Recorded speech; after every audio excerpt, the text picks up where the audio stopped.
Bismillahirrahmanirrahim. Assalamualaikum warahmatullahi wabarakatuh. Alhamdulillah hamdan katsiran thayyiban mubarakan fi kama yuhibbu rabbuna wa yardha, wassalatu wassalamu ala man la nabiyya ba'dah, amma ba'd. Para siswa SMA Plus Luwul Furqan, alhamdulillah, marilah kita senantiasa bersyukur kepada Allah Subhanahu wa taala atas setiap limpahan kenikmatan yang Allah Subhanahu wa taala selalu berikan kepada kita tanpa terputus sampai hari ini. Mudah-mudahan dengan selalu bersyukur atas nikmat yang Allah Subhanahu wa taala berikan kepada kita, Allah Subhanahu wa taala selalu menambahkan untuk kita nikmat-nikmatnya dan menjadikan kita orang-orang yang selalu bersyukur, menjadikan kita orang-orang yang diridhoi oleh Allah Subhanahu wa taala. Dan tidak lupa pula, marilah kita senantiasa berdoa, memohon kepada Allah Subhanahu wa taala, semoga Allah Subhanahu wa taala selalu memberikan kepada kita kemudahan, kelancaran, kesempatan dan bimbingannya, serta keistiqomahan untuk selalu menuntut ilmu, kemudahan dalam memahami setiap pembahasan, serta memberikan kita tambahan-tambahan ilmu yang bermanfaat, tambahan-tambahan ilmu yang barokah, ilmu yang menjadikan kita semakin bertakwa kepada Allah, semakin saleh dan juga semakin berbakti. Salawat dan salam semoga senantiasa tersampaikan kepada junjungan kita Nabi yang mulia, Nabi Muhammad Sallallahu Alaihi Wasallam, juga kepada keluarganya, kepada para sahabatnya, dan kepada orang-orang yang senantiasa mengikuti jejak sunnah beliau hingga hari kiamat. Allahumma la sahla illa ma ja'altahu sahla wa anta taj'alul hazana idza syi'ta sahla. Rabbi shrah li sadri wa yassir li amri wahlul 'uqdatam min lisani yafqahu qawli. Rabbana zidna ilman warzuqna fahman.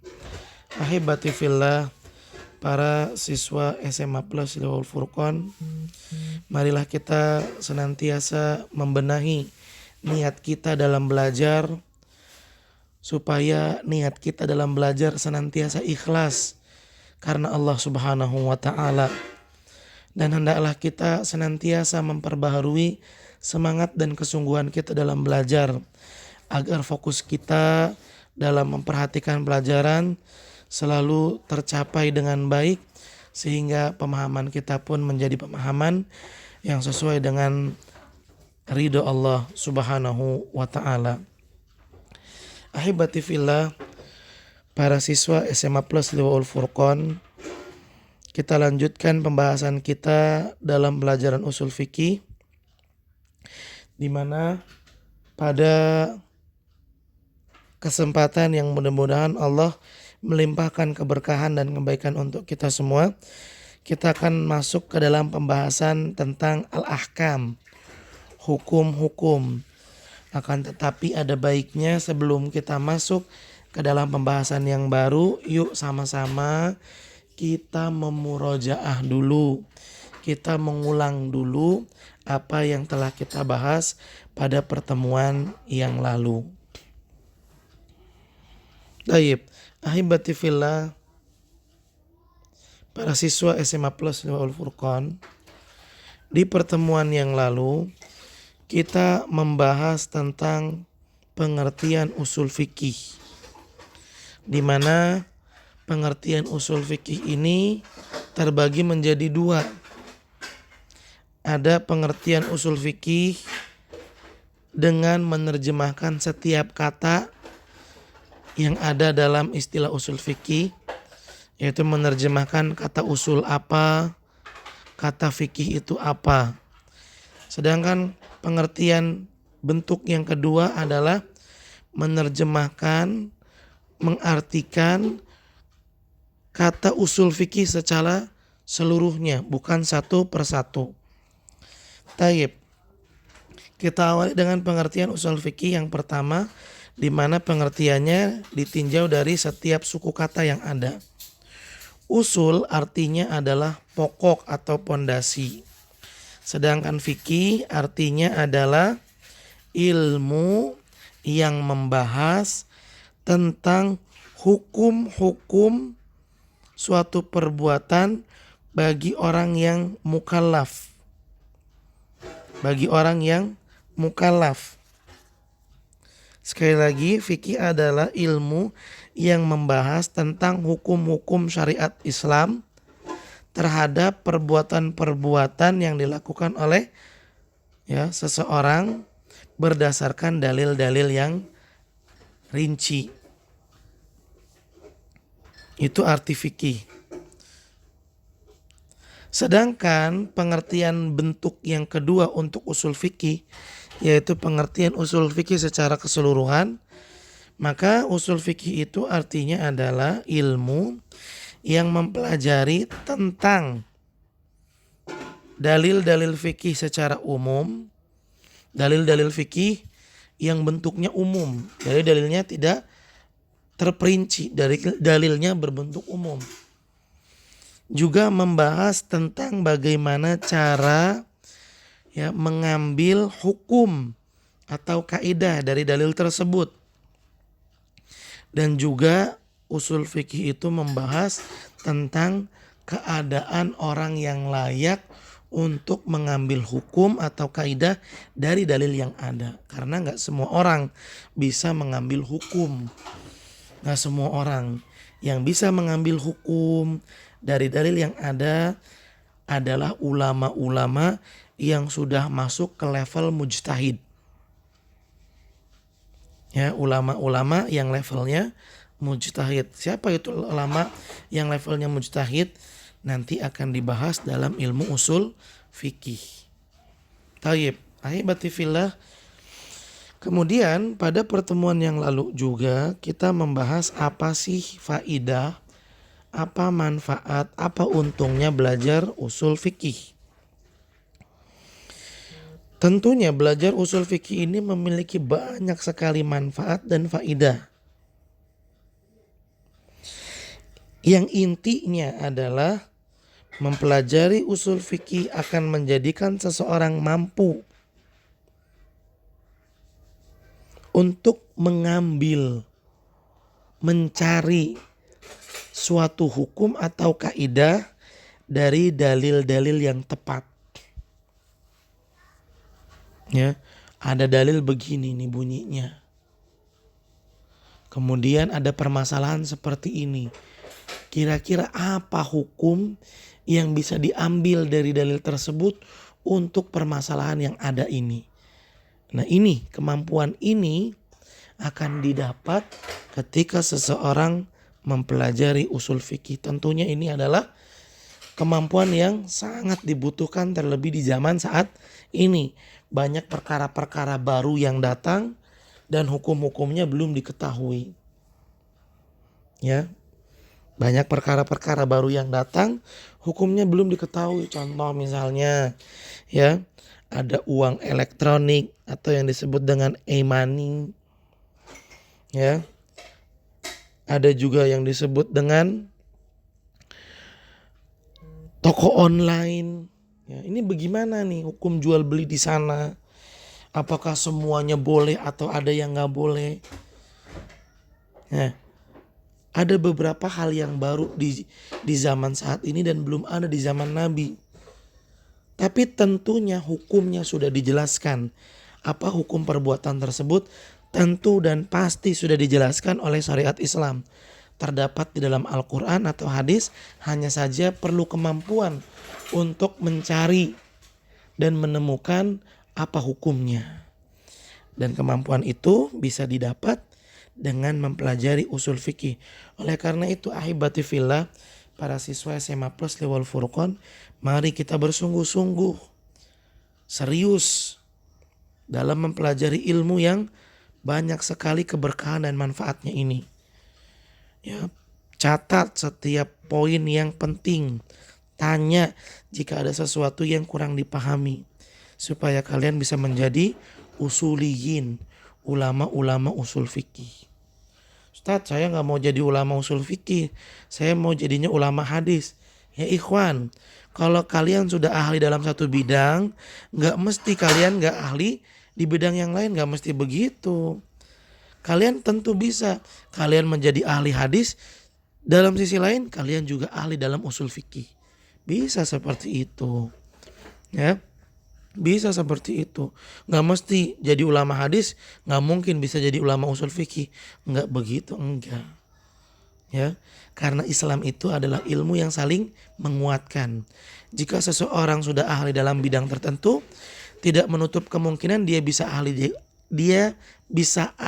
lagi, dia bisa ahli juga dalam bidang yang lain. Baik. Itu dia pembahasan yang telah kita lalui di pertemuan yang lalu. Juga ini ada satu poin penting. Di pertemuan yang lalu kita menyebutkan bahwa ulama yang menjadi pelopor, yang menjadi founder, ya, pembangun pertama pelajaran usul fikih adalah Muhammad bin Idris Asy-Syafi'i rahimahullah, atau yang kita kenal dengan Al-Imam Asy-Syafi'i. Beliaulah ulama pertama yang menyusun pelajaran usul fikih tersendiri. Menyusun pelajaran usul fikih secara khusus, di mana pada awal mulanya usul fikih itu ada di pelajaran hadis, akidah, fikih di mana-mana. Ya, tercerai-berai lalu dikumpulkan menjadi pelajaran usul fikih. Taib, rahimahullahu rahmatan wasi'atan. Semoga Allah menakdirkan kita bisa mengikuti jejaknya Imam Syafi'i dalam menuntut ilmu. Taib, ahibati fillah. Selanjutnya kita masuk ke pembahasan yang baru. Apa pembahasan yang barunya? Pembahasan yang barunya tentang al-ahkam, hukum-hukum. Yuk kita ke buku Al-Usul min Ilmil Usul.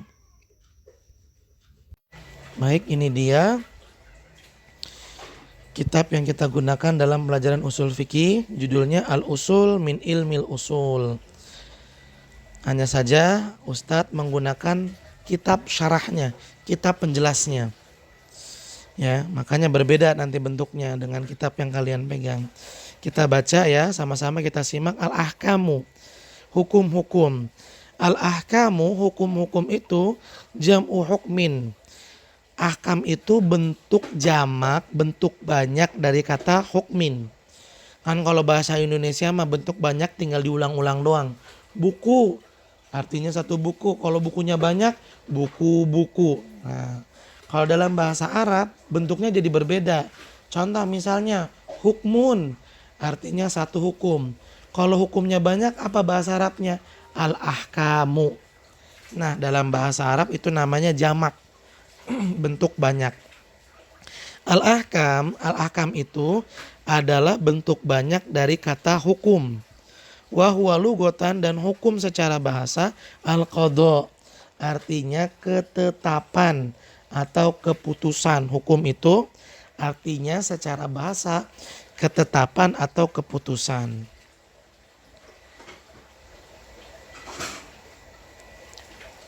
Tayyib. Sedangkan hukum secara istilah, ya,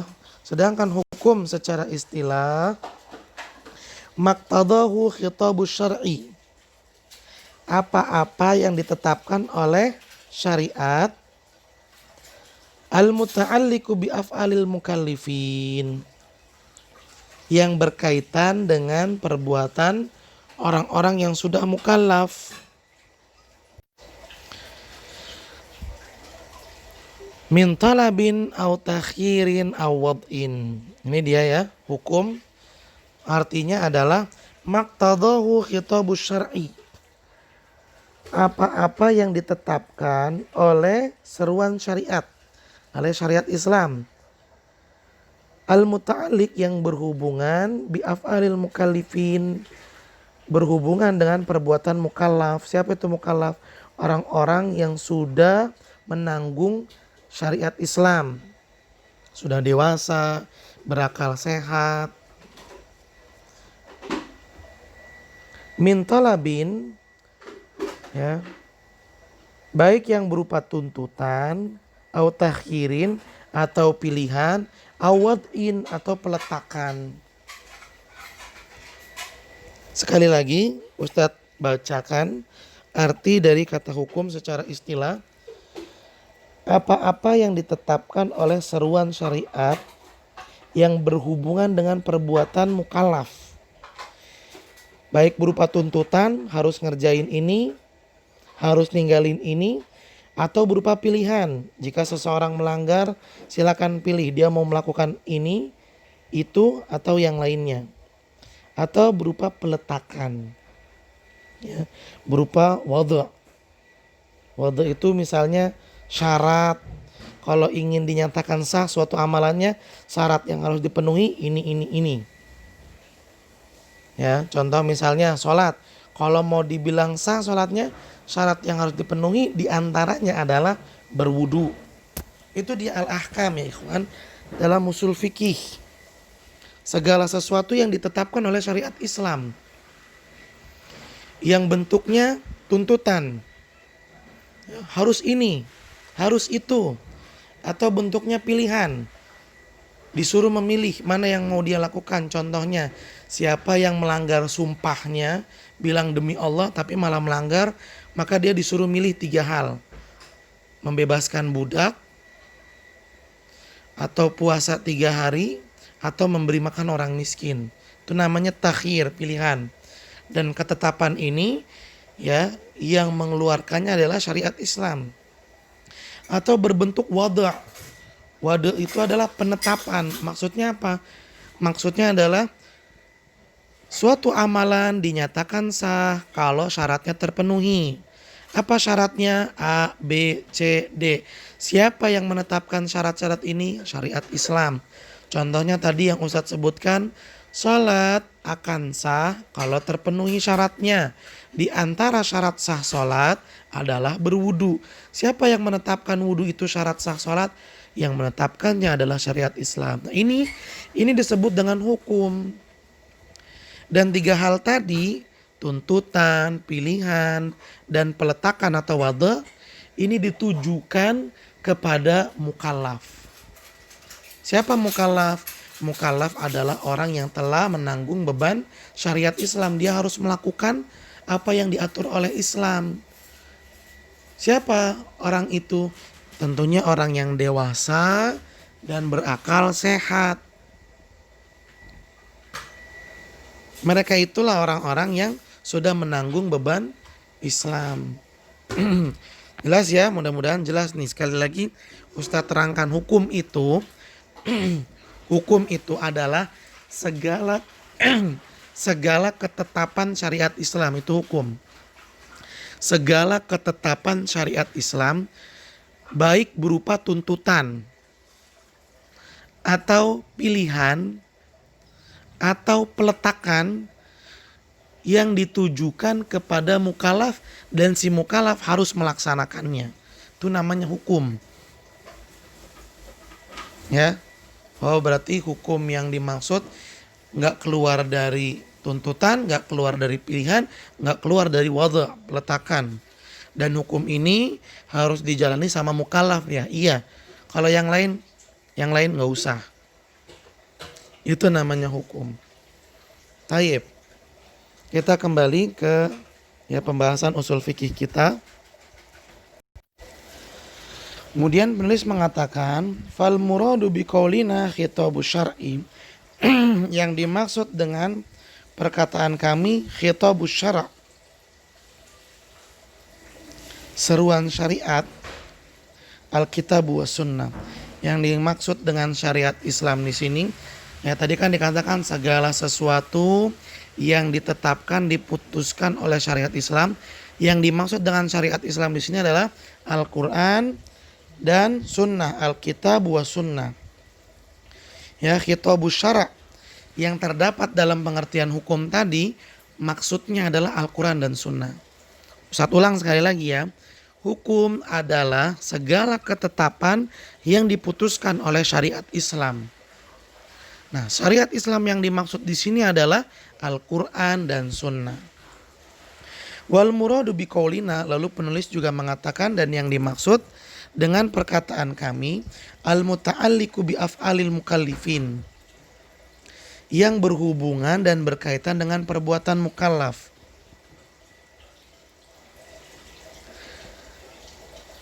Ma ta'allaqa bi a'malihim, yang dimaksud dengan apa-apa yang berhubungan dengan perbuatan mukallaf adalah segala suatu amalan yang dilakukan oleh orang-orang mukallaf. Ya, amalan itu bukan cuma mengerjakan doang, bukan. Bukan cuma tindakan yang dilakukan oleh anggota tangan dan kaki, bukan. Yang dimaksud dengan amalan dan perbuatan, ini perlu kita pahami ya. Yang dimaksud dengan amalan dan perbuatan ada 4. 1, perkataan, itu juga amalan. 2, ya, pekerjaan, itu juga amalan. 3, melaksanakan atau mengerjakan, itu juga amalan. Yang keempat, meninggalkan, itu juga amalan. Pahami baik-baik ya ikhwan. Sekali lagi kita ulang biar lebih paham. Hukum artinya adalah segala ketetapan yang diputuskan oleh syariat Islam, yaitu Al-Quran dan Sunnah, berhubungan dengan perbuatan mukallaf. Perbuatan yang dimaksud di sini 4. Perkataan, pekerjaan, melaksanakan, dan meninggalkan. Pahami baik-baik. Jadi jangan sampai ada yang mengira yang dimaksud dengan amalan ini cuma pekerjaan doang, perkataan tidak. Cuma melaksanaan doang, meninggalkan tidak. Salah. Itu pemahaman yang salah.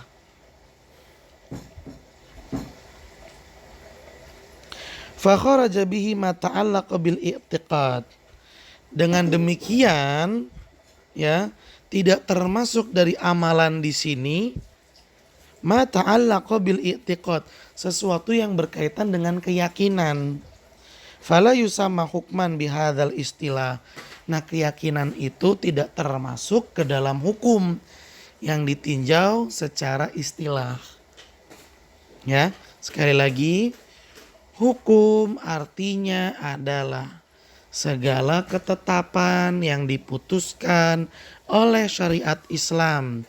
Yang dimaksud dengan syariat Islam yaitu Al-Quran dan hadis. Dan ketetapan tersebut berkaitan dengan amalannya mukallaf. Apa yang dimaksud dengan amalan? Amalan itu bisa perkataan, bisa perbuatan, bisa melaksanakan, bisa meninggalkan.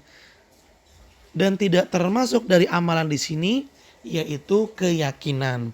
Keyakinan tidak termasuk dalam hukum yang dibahas di sini. Wal muradu biqaulina, dan yang dimaksud dengan perkataan kami, kata penulis, yaitu al mukallafin. Kan penulis tadi menyebutkan kata mukallafin dalam pengertian hukum. Apa yang dimaksud dengan mukallaf? Ma min sya'nihim at-taklifu. Ma min sya'nihim at-taklifu.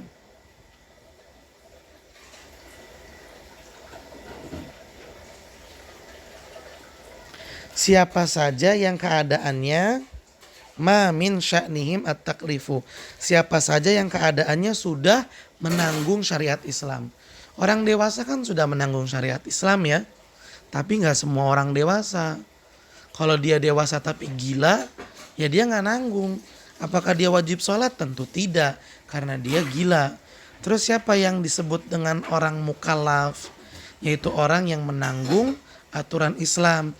Iya, siapa mereka? Mereka adalah orang dewasa dan akal pikirannya sehat. Itu mukallaf.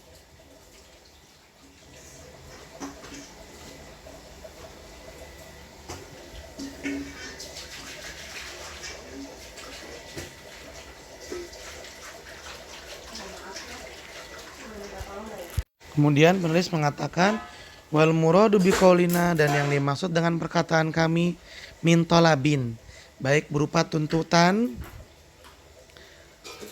ya, yang dimaksud dengan baik yang berupa tuntutan min talabin. Apa yang dimaksud dengan tuntutan di sini?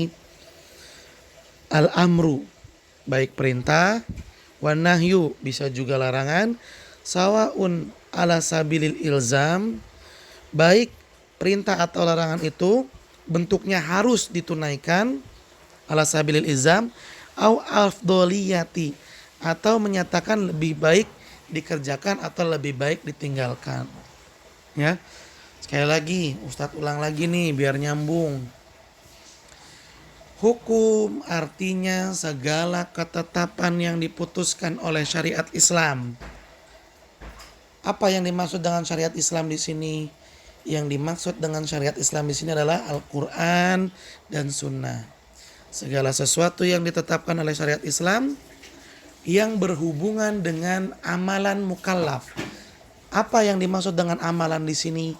Yang dimaksud dengan amalan 4, perkataan, perbuatan, mengerjakan, dan meninggalkan. Lalu yang dimaksud dengan mukallaf siapa? Orang dewasa yang berakal sehat. Min talabin, di mana ketetapan yang diputuskan oleh syariat Islam ini bisa berupa tolab. Tolab itu tuntutan. Dan yang dimaksud dengan tuntutan itu bukan cuma perintah, tapi juga bisa larangan. Perintah dan larangan terbagi menjadi dua. Ada perintah dan larangan yang harus dilaksanakan. Ada perintah dan larangan yang lebih baik ditunaikan ketimbang tidak. Jelas ya? Baik. Kemudian kata penulis, wal muradu biqaulina takhir, dan yang dimaksud dengan perkataan kami, kata penulis, yaitu kata takhir, pilihan, adalah al-mubah. Mubah, apa itu mubah? Sesuatu yang dibolehkan. Mana yang dia pilih boleh. Takhir. Wal muradu biqaulina, dan yang dimaksud dengan perkataan kami, awad'in, atau penetapan, peletakan, as-sahih wal fasid. Maksudnya adalah sah atau tidak sah. Wa nahwihima, dan yang semisal dengan keduanya, mimma wada'ahu syari min alamatin, di mana syariat Islam ya menetapkan apa tanda-tanda, wa ausofin, atau apa ciri-ciri, linufuthi wal ilgo, sesuatu itu telah sah ditunaikan atau belum sah untuk ditunaikan. Dengan kata lain, sesuatu udah benar, udah sah, atau sesuatu dinyatakan batal. Itu wada. Ya. Jadi sekali lagi, ahibati fillah, hukum itu artinya segala sesuatu yang ditetapkan oleh syariat Islam, oleh Al-Quran atau Sunnah. Dan ketetapan ini berhubungan dengan amalannya mukallaf. Jelas ya, amalan mukallaf ya. Dan ketetapan ini berupa tuntutan. Jelas tadi tuntutan ya.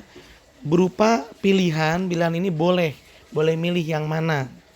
Mubah. Dan bisa berupa wada'. Wada' itu peletakan. Apa yang dimaksud dengan peletakan?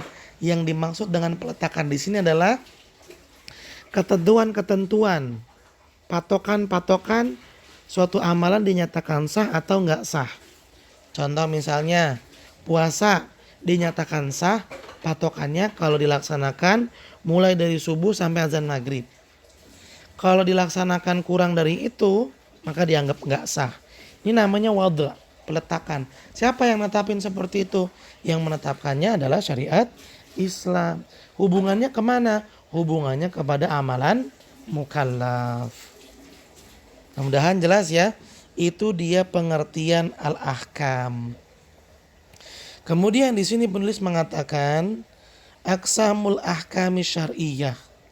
Macam-macam hukum syar'i. Tanqasimul ahkamu syar'iyyatu ila qismaini. Hukum syar'i terbagi menjadi dua, taklifiyah wa wad'iyah. Hukum taklifi dan hukum wad'i. Baik.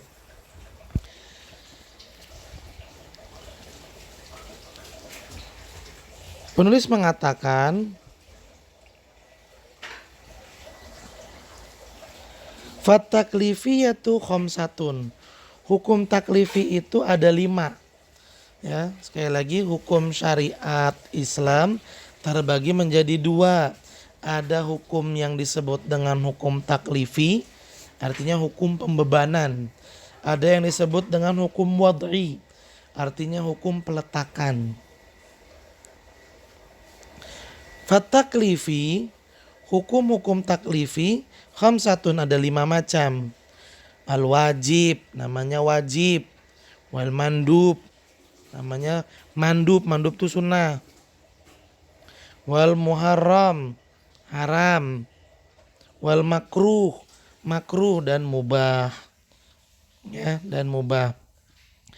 Fal wajibu lugotan asaqitu wal lazim. Wajib itu secara bahasa artinya sakit, jatuh, wal lazim dan harus. Maksudnya jatuh tuh udah selesai, udah kelar. Ya, nggak bisa dirubah lagi. Kalau udah dibilang wajib ya sudah, nggak bisa pilihan yang lainnya. Sedangkan secara istilah kata penulis, wastilahan ma'amara bihi syari, sesuatu yang diperintahkan oleh syariat Islam ala wajhil ilzam, di mana perintah ini bentuknya harus ditunaikan.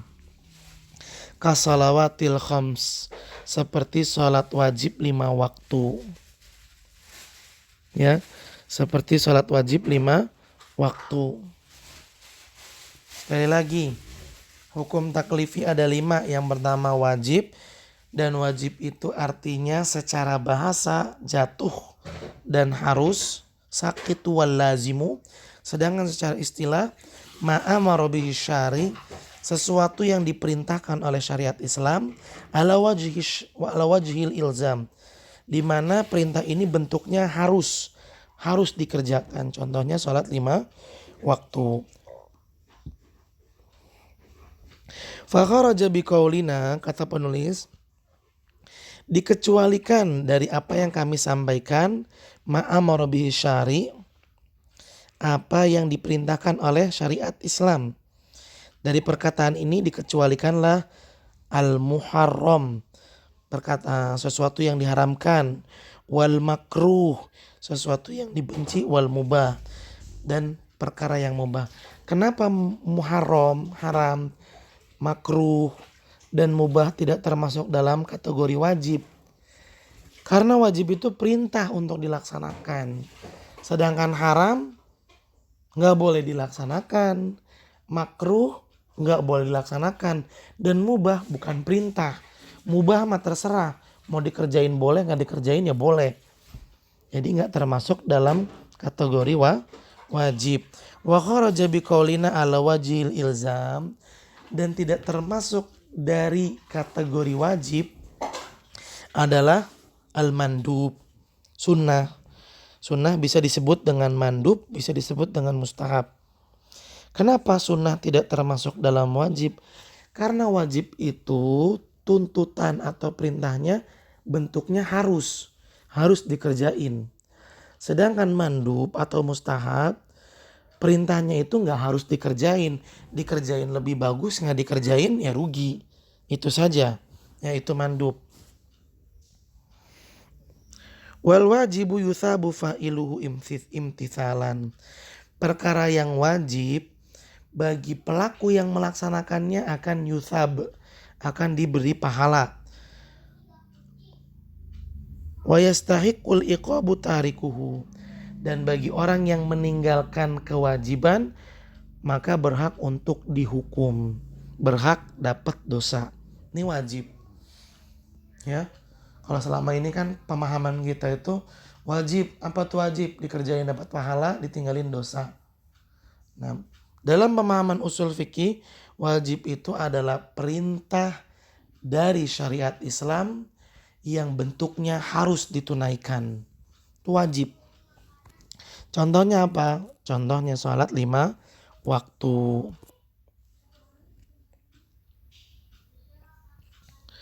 Wa yusamma, dan wajib juga dinamakan dengan fardon, fardu, wa faridotan, faridoh, wa hatman, wa laziman. Ini nama-nama selain wajib. Ya selama ini kan kita cuman kenal sama wajib doang. Ternyata wajib itu punya nama lain. Apa saja? Fardu, faridoh, hatman, sama lazim. Ini hukumnya apa? Hukumnya lazim. Apa tuh lazim? Lazim itu wajib. Ini hukumnya apa? Ini fardu. Apa tuh fardu? Fardu tuh wajib. Ini nama-nama selain wajib. Fardu, farido, hatman, dan lazim.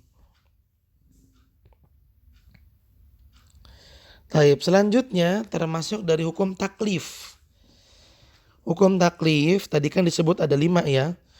Yang pertama wajib, yang kedua mandub. Yang kedua namanya mandub. Ini mungkin istilah baru bagi sebagian kita. Apaan tuh mandub?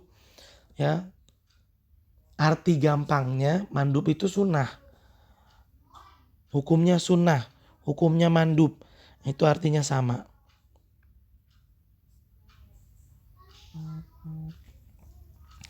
Al-mandubu lugotan, mandub secara bahasa artinya al-madu'u. Mandub secara bahasa artinya madu'u, yang dipanggil, yang diseru, yang dianjurkan. Wastilahan, sedangkan mandub secara istilah ma'amara bihi syari, sesuatu yang diperintahkan oleh syariat Islam, la ala wajhil ilzam, tapi bentuk perintahnya tidak harus. Karwatibi, contohnya adalah sholat sunnah rawatib. Sholat sunnah rawatib kan diperintahkan. Kata Nabi SAW, ya, siapa yang melaksanakan 12 rakaat sholat rawatib, Allah bangunin rumah di surga. Allah kasih rumah di surga. Atau seperti sholat tahiyatul masjid. Siapa yang masuk masjid jangan langsung duduk, tapi hendaklah sholat 2 rakaat. Ini perintah yang bentuknya tidak harus. Perintah yang bentuknya tidak harus dalam istilah usul fikihnya disebut mandub. Fakharaja biqaulina, maka tidak termasuk dari yang kami ucapkan ma'amara bihi syari, apa yang diperintahkan oleh syariat Islam, al-muharram, haram, wal makruh, makruh, wal mubah, dan mubah. Berarti haram, makruh, dan mubah tidak termasuk dari mandub. Sebagaimana haram, makruh, dan mubah juga tidak termasuk dari wajib. Kenapa? Karena wajib sama mandub sama-sama perintah yang dilaksanakan. Sedangkan haram tidak boleh dilaksanakan. Makruh lebih baik tidak dilaksanakan. Mubah nggak ada perintah di sana. Mau dilaksanain, mau nggak dilaksanain itu terserah. Maka 3 hal ini tidak termasuk dari wajib dan juga tidak termasuk dari mandub. Wa kharaja biqaulina, dan juga tidak termasuk dari perkataan kami la ala wajhil ilzam. Bentuknya tidak harus. Apa yang tidak termasuk dari mandub dengan perkataan bentuknya tidak harus? Yang tidak termasuk dari mandub adalah al-wajib. Perkara yang wajib. Kenapa wajib tidak termasuk dari mandub? Karena mandub bentuknya nggak harus. Sedangkan wajib bentuknya harus. Wal mandubu, dan konsekuensi dari perkara yang mandub, yusabu fa'iluhu imtithalan. Jika ada orang yang mengerjakan perkara mandub, maka dia diberi pahala. Wala yu'aqabu tarikuhu. Tapi jika ada orang yang tidak melaksanakan perkara yang mandub, maka orang yang meninggalkannya ini tidak berdosa. Wa yusamma sunnatan wa masnunan wa mustahabban wa naflan. Mandub ini punya nama yang lain. Ya, apa nama mandub? Bisa sunnah, bisa masnun, bisa mustahab, bisa naflan. Ini hukumnya apa? Oh, ini nafilah. Apa tuh nafilah? Nafilah tuh sunnah. Apa ini hukumnya? Ini hukumnya mandub. Ini hukumnya mustahab. Apaan tuh mandub? Apaan tuh mustahab? Mandub dan mustahab artinya sunnah. Nah ini dia istilah baru buat kita nih. Ternyata sunnah punya nama yang lain. Bisa dipanggil mandub, bisa dipanggil mustahab, bisa dipanggil masnun, bisa dipanggil nafilah. Tayyib.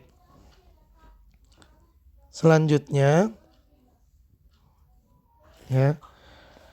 Yang ketiga dari hukum taklif adalah muharram. Haram. Jelas ya bagi kita nih istilah haram ya. Tapi perlu kita pahami nih dan kita simak baik-baik. Boleh jadi ada sesuatu yang baru buat kita. Wal muharramu lugotan, bentuk ketiga dari hukum taklif adalah haram. Dan haram secara bahasa adalah mamnu, sesuatu yang dilarang. Ini haram, artinya dilarang, nggak boleh dikerjain. Wastilahan, sedangkan secara istilah manaha anhu syari, sesuatu yang dilarang oleh syariat Islam ala wajhil ilzam, di mana larangan ini bentuknya harus. Ilzam bitarki, harus ditinggalkan. Ka ukukil walidain, contohnya durhaka sama orang tua. Ya, durhaka sama orang tua ini hukumnya haram. Haram itu apa? Haram itu tuntutan dari syariat Islam yang harus ditinggalkan. Tuntutan dari syariat Islam untuk meninggalkan sesuatu, dan tuntutan ini bentuknya harus ditunaikan. Ya, itu namanya haram. Haram sekali lagi artinya larangan juga bisa. Larangan dari syariat Islam terhadap sesuatu, dan larangan itu bentuknya harus ditunaikan. Itu dia makna haram secara istilah. Fakharaja biqaulina, maka tidak termasuk dari haram ya, sesuai dengan ungkapan kami, manaha anhu syari, kata penulis, apa yang dilarang oleh syariat Islam. Apa yang tidak termasuk dari hal ini? Sekali lagi kata penulis tidak termasuk dari perkara haram manaha anhu syari ya. Penulis kan mengatakan apa yang dilarang oleh syariat Islam. Apa yang dilarang oleh syariat Islam. Dari pernyataan ini maka tidak termasuk dalam perkara haram al-wajib wal mandub wal mubah. Wajib, mandub dan mubah tidak termasuk dalam haram.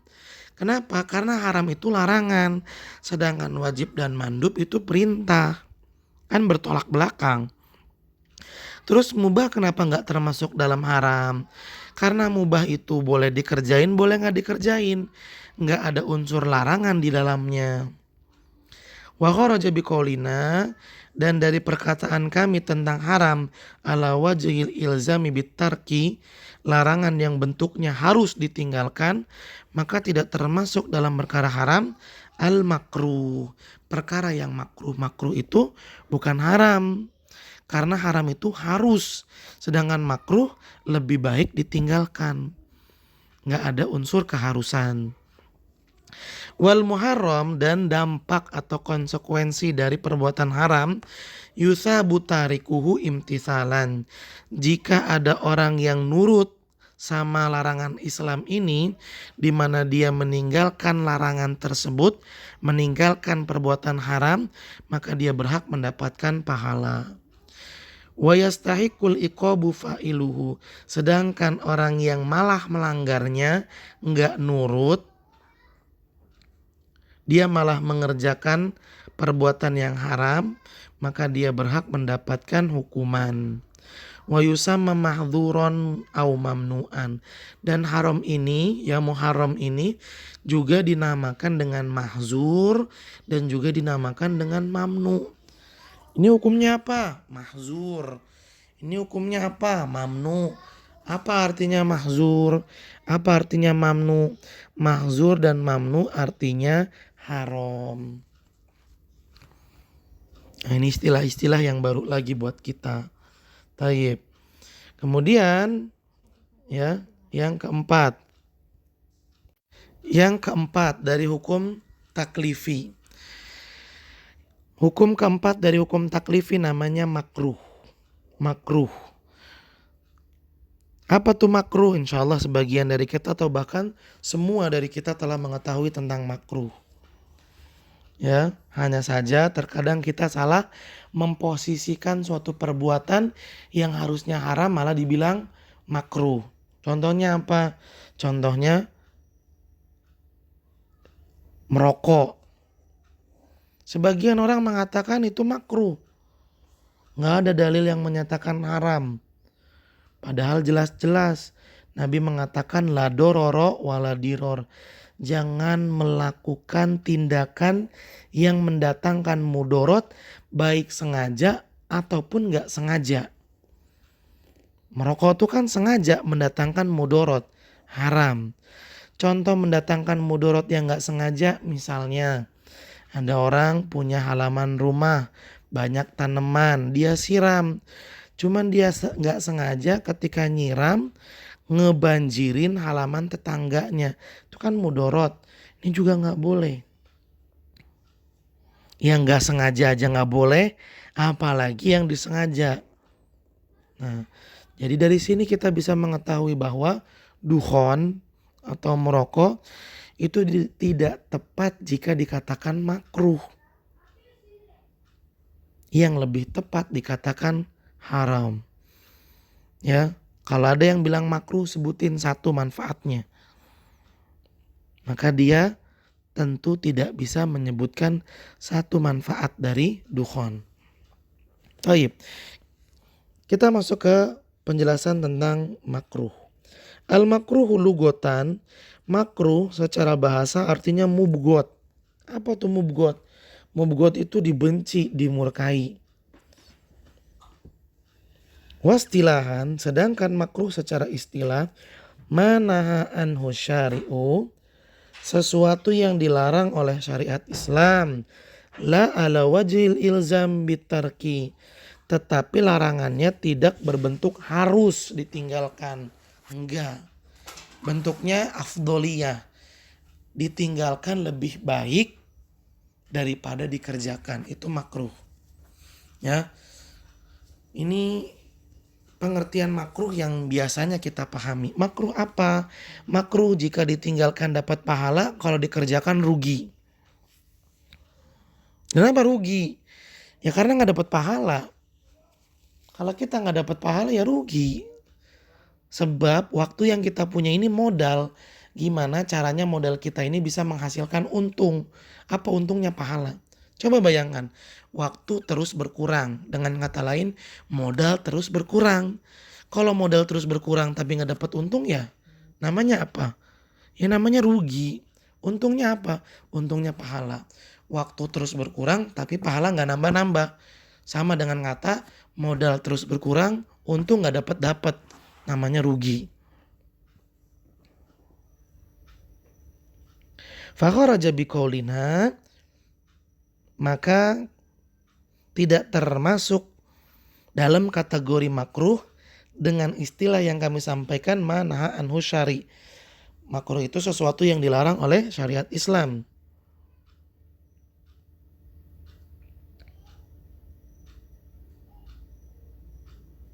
Makruh itu sesuatu yang dilarang oleh syariat Islam. Maka tidak termasuk dari perkara makruh al-wajibu wal mandubu wal mubah. Wajib, mandub, dan mubah tidak termasuk dalam makruh. Karena makruh itu dilarang. Wajib dan mandub itu diperintahkan, bertentangan. Jelas, gak termasuk berarti. Sedangkan mubah itu gak ada larangan di dalamnya. Mau dikerjain boleh, gak dikerjain juga boleh. Jelas ya? Tayyib. Wa kharaja biqaulina ala wajhil ilzami bitarki, dan tidak termasuk dari perkara makruh dengan ungkapan kami la ala wajhil ilzami bitark, yang bentuknya tidak harus. Makruh itu larangan yang bentuknya tidak harus, sehingga tidak sama dengan haram. Haram tidak sama dengan makruh. Makruh itu larangan yang tidak harus, haram itu larangan yang harus ditunaikan. Wal makruh, dan konsekuensi dari makruh, yuthabu tarikuhu imtithalan, apabila ada orang yang taat terhadap syariat Islam ini, di mana dia tidak mengerjakan perkara yang makruh, maka dia dapat pahala. Wala yu'aqabu fa'iluhu, sedangkan jika ada orang yang melakukan perbuatan makruh, maka dia tidak mendapat dosa tapi dia rugi.